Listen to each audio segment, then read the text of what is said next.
our goal is always how best can we provide the support that the veterans need in order to be successful. The purpose of a Veterans Treatment Court is really to get to the underlying issues, the underlying suffering. You got to realize a lot of these guys are working at a disadvantage. They've got some serious issues with PTSD, which is triggered off alcoholism, which is drug substance abuse issues.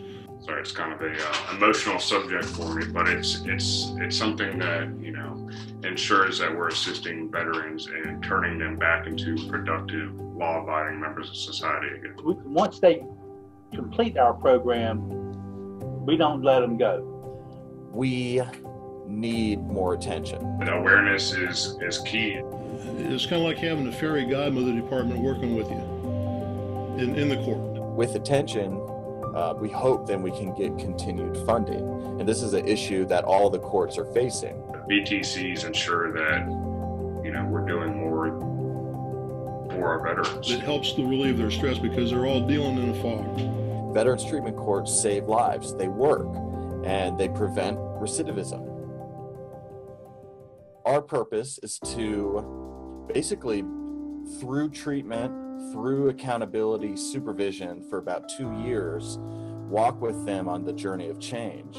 And by the end of this journey, we see that transformation, we see stability, we see a veteran who's engaged in the community again. They have a sense of purpose and hope. The resources we provide are holistic, everything that leads to wellness and health promotion. Our veterans have kind of the collateral consequences of their families are now often destroyed. They don't have any of the support systems that we take for granted, right? We are wanting to see what are the things that make us human. Well, work gives us purpose, right? A community and a place where we live, where we know our neighbors and they know our name and they're looking out for us. Kind of all of the dimensions of wellness that are otherwise overlooked in the justice system. We're wanting to plug them in with canine therapy. We have all of these options that you don't just see in a traditional health system. We get to do that because we have so much time with them. So we have this kind of 2-year window where as many resources we can kind of stack in place to help the veteran. That's what we're going to do. At least in Forsyth County, at any given time, almost 5% of the jail's population identify as a veteran. And there's a reason why, you know, such a small percentage of the population has that amount within the jail. And it's because, you know, a lot of times experiences in the service lead to, you know, substance use issues. A lot of times when participants initially come into the program, they're, you know, have had a bad experience with the justice system in the past. They're, you know, it's hard for them to open up, but over time, the participants tend to realize that, you know, we are here to assist them. All right. Why don't we have the two graduates coming up to the front here. We're here today to congratulate you guys. Just because we can't have a fitting graduation ceremony like we've had in the past, we're not going to keep you obviously just lingering and wallowing in our program, because you have successfully completed everything that we've asked you to do, and it's time for you guys to now go on and do other things. You made this program easy for us. Hopefully it wasn't necessarily easy for you, but you guys sailed through the program. Mr. Sims is with us. Just looking at my notes, you've been in our program since February 2019, so you've been with us for a long time. It's going to be, we're going to miss you. You've been a regular constant face here. Two, let me start with yours first. And this certificate, which I'll give to you here in just a moment, says the following. To all those who shall see these president's greetings, this is to certify that the Forsyth County Veterans Treatment Court has awarded this graduation citation to Reginald Sims for meritorious participation and successful completion of the Forsyth County Veterans Treatment Court program. You want to come on up, I'll hand you this citation, and as you know, we give each one of our graduates a challenge going. And we have a gift card for you, one last incentive to send you on your way. It's a prepaid Visa gift card, okay? Thanks. So congratulations, well done. Would you like to say anything, Mr. Sims? Or? Okay, yes. I would like to show my appreciation to everybody who was a part of my journey. My journey is not over yet, because I still want to come back as a mentor. When we have graduates, walking out the door, it's a great feeling. I'm excited. I'm excited. A lot of veterans don't know about this program. They don't even know about it. They should, and because it's tremendous help.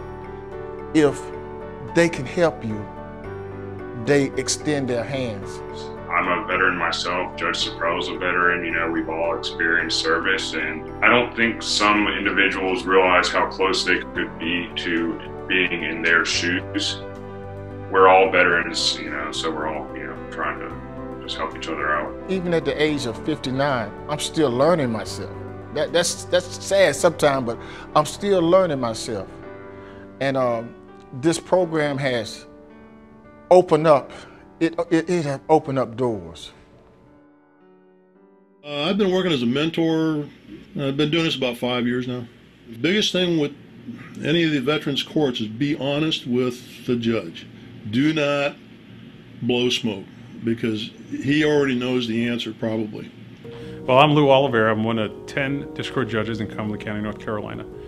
Cumberland County is the home of Fort Bragg, North Carolina, the largest military installation in the nation. So if you get the veterans in your treatment court to kind of trust you, to go, hey, I need help here, jobs, or I'm having problems at home. If they've had the rapport with you and trust you, they're willing to more likely communicate with you, and then you can address those needs. And as I tell them, that you'll see in our treatment court, there's only one rule. Just be honest. Be honest with me, be honest with yourself. And I think after a while you develop a rapport with them that they'll say, hey, I'm struggling. I think that's the key to a treatment court, is to get them treatment, whether mental health or substance abuse or alcohol or drugs, is to get them talking to you. I need help. We all need help. All right, folks, surprise, surprise, surprise. Okay, you got your screens, okay? And all y'all, I need to talk to all y'all. Okay, and some of you have some talking to do to me. All right? What's the number one rule? Honesty. So, have all you been honest with me? Slips and relapses happen. I get it, but I'm not going to be played by you. Okay, I will bat for you and I will stand up for you so well in this room, but you ain't going to play us wrong. Going through Veterans Court, they kind of put me back in track with getting the help that I need. And I can honestly say, if it wasn't for Veterans Court, I'd probably be down a whole different road. This was the stepping stone I needed to take, because on my own thoughts and my own decisions, I would have never made it. I would get clean a couple days, maybe a week, but I would always relapse. These people actually do care, and they show it. And they show it by answering your phone call and making sure you make your appointments and stuff. They're not doing that to be a-holes. They're doing that because they care about you. Bill, Monica, Barsham, Judge Oliveira, there were some really dark times. If it wasn't for the staff here at Veterans Treatment Court, I do believe I'd be dead right now. I believe it's my heart, but for the grace of God, there go I. And so I feel the passion of this, of being a veteran myself and a combat veteran, and we all have struggles. And so it's hard. It's hard to kind of sit there, and especially in this county, we have this very high need, and it's not funded. Our current Veterans Court coordinator, Bill Latham, has been doing it voluntarily for several years. If we lost Bill Latham, our Vets Court would probably cease to exist, and the county, probably in the nation, that needs it the most. I've tried to work with grants, I've tried to get things, and every time I get into it, I just don't have time. Or I'll get pulled another direction. Something's critical. I got a guy who walks in here suicidal. I'm not working on a grant. I got something I got to do. There's been so many times that I've called Mr. Bill when I've had a flat tire, or when my car has been broken down and I have no idea what to do. Some guys don't have family here, like me, or that many friends and stuff like that. Mr. Bill is, he will come and he helped me out plenty of times. Matt, how you doing? Doing really good, Your Honor. How are you? Good. So I hear that Bill has recommended for your graduation. And when's your wife due again? Or your girlfriend due? November 27th is the due date. And you're naming the baby after me, right? In court, we try to identify those issues that bring those veterans into our court system and address them, whether it's drugs or alcohol or homelessness or mental health. And I understand you going through a lot. No one is taking that away from you. But when you're struggling, you got to say something. You got to. If you are not going to kind of say, hey, I need the help here, then I have to put you somewhere where you ain't hurting yourself or anyone else. Okay? I'm not mad at you because you slipped or relapsed one bit. Do you understand that? Do you believe me? I'm disappointed in you. I really am. You should have said something to somebody. Okay? Don't you think that's fair? Yes, sir. Now, don't beat yourself up too much. Don't. But we're going to have to make some adjustments. Okay? I love you, man. Get to the VA. And I've seen people come in with some serious hardships and seeing them graduate, new people. It does my heart warm. It does. It does my heart warm. It's therapeutic for me to see the transformation. And it's not by our team. Our team helps them because it's them that are doing the rowing. It's them that are doing the treading. And so, but we're just kind of just helping them get there. And it does my heart happy to see that. You got the population of the veterans in any county. Those counties, approximately 3% of those will have an interaction with law enforcement. Of those 3%, approximately 25% of those will actually have the minimum standard to be able to come into our program. Of that 25%, only 25% will actually be able to come into our program.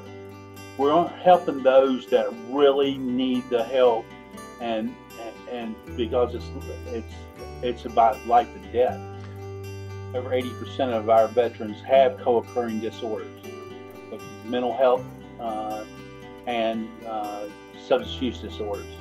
And from that, I say probably the majority of them have post-traumatic stress disorder, they have moral injury, they have military sexual trauma, and they're dealing with all these issues, along with they're trying to self-medicate with the substance use.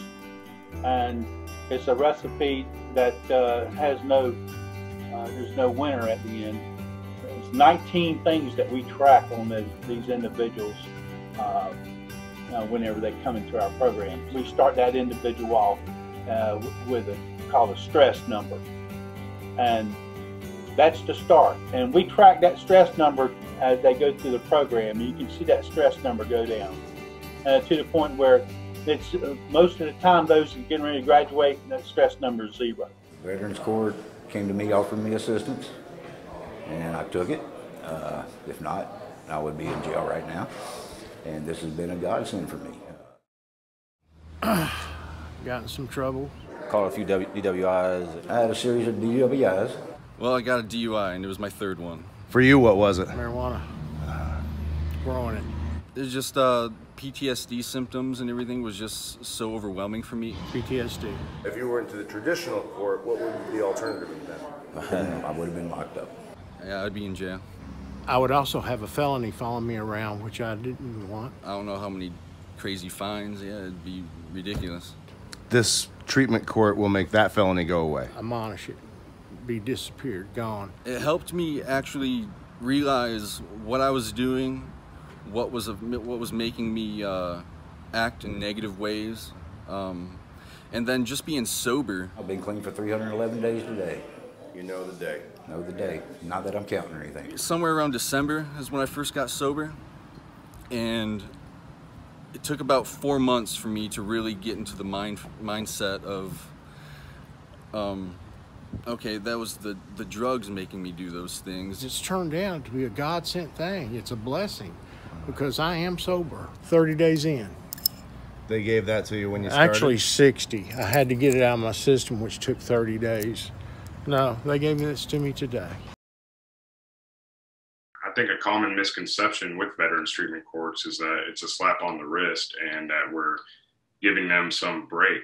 But in reality, a VTC is more intensive. They have a lot more supervision and things that are asked of the participants that someone on normal probation wouldn't have to be dealing with at all. I'm happy to tell you there's a 6% recidivism rate in our program. About 10 to 15%. 1 out of 16 so far. Right now, just in Buncombe County, a recidivism rate of 0, which compared to just the traditional justice system, which is 50% or more are returning to jail and prison. So it's really staggering. And they know the VA system better. They know the claims system better. We're able to work on their discharge upgrades. So despite however long they're with us, they're going to exit the program better than when they came. Mr. Sims, you know, he was the epitome of a successful story. You know, while he was in the Veterans Treatment Court, he got his peer support specialist certification. He, you know, was working part-time as a counselor at Samaritan Ministries in Winston-Salem. So it's just a complete turnaround from when he entered the program to when he graduated. We just had one yesterday in our court session. He's been coming in for the last 5 months. Every time he comes in, he's testing positive for alcohol. When he first come in, I don't have any problem. I can stop it when I want to. You know, I'm just around good buddies and we drink every now and then. And yesterday, last week, he told the judge, he says, "Judge, I'm gonna come in the following week and I'm gonna test negative." And that individual yesterday held to his word and he tested negative. And we all stood up and applauded for him, because that is a massive, massive change in the life. So he's a younger veteran, and he was in special forces, heavily into meth, found himself then using heroin, then using fentanyl, and it was just kind of that slow escalation. You know, he had been in the justice system over and over, and by the time he reached us, he had lost faith in his ability to change. And that really is the big thing, is the veteran comes in not believing in us, not believing in the justice system, and really is wanting nothing more than to just fade away into oblivion. But through just the steady work with him, we saw this veteran go from the homelessness we talk about to then volunteering with Big Brother, Big Sister. He became a leader in the local community college here. He started his own business. He was doing this through Voc Rehab. You know, he made local news because he rescued a baby from almost a burning building. This vehicle had flipped and he was on the scene, just happened to be. He reached in with one arm and rescued this small child. But he talks about this experience where before, in active use, he would have run from the scene. He wouldn't care if there's a building on fire or a flipped vehicle. He knows, oh wait, the police are gonna be here, I gotta get out of Dodge. But what he did is he charged the scene because he was sober. He knew, wait, I'm doing the right thing and I can be, you know, a positive factor in this situation. Since we started at the end of 2015, I'm wanting to talk to anyone that will listen. You know, we'll go to local church groups, talk to them, and then we'll go to jails in Western North Carolina. We're talking to bars. We're doing all this outreach. We're talking to the radio. We're doing podcasts. We got to get creative. We created the Veterans Treatment Court Alliance because of just this problem. Well, it's going to help because they get more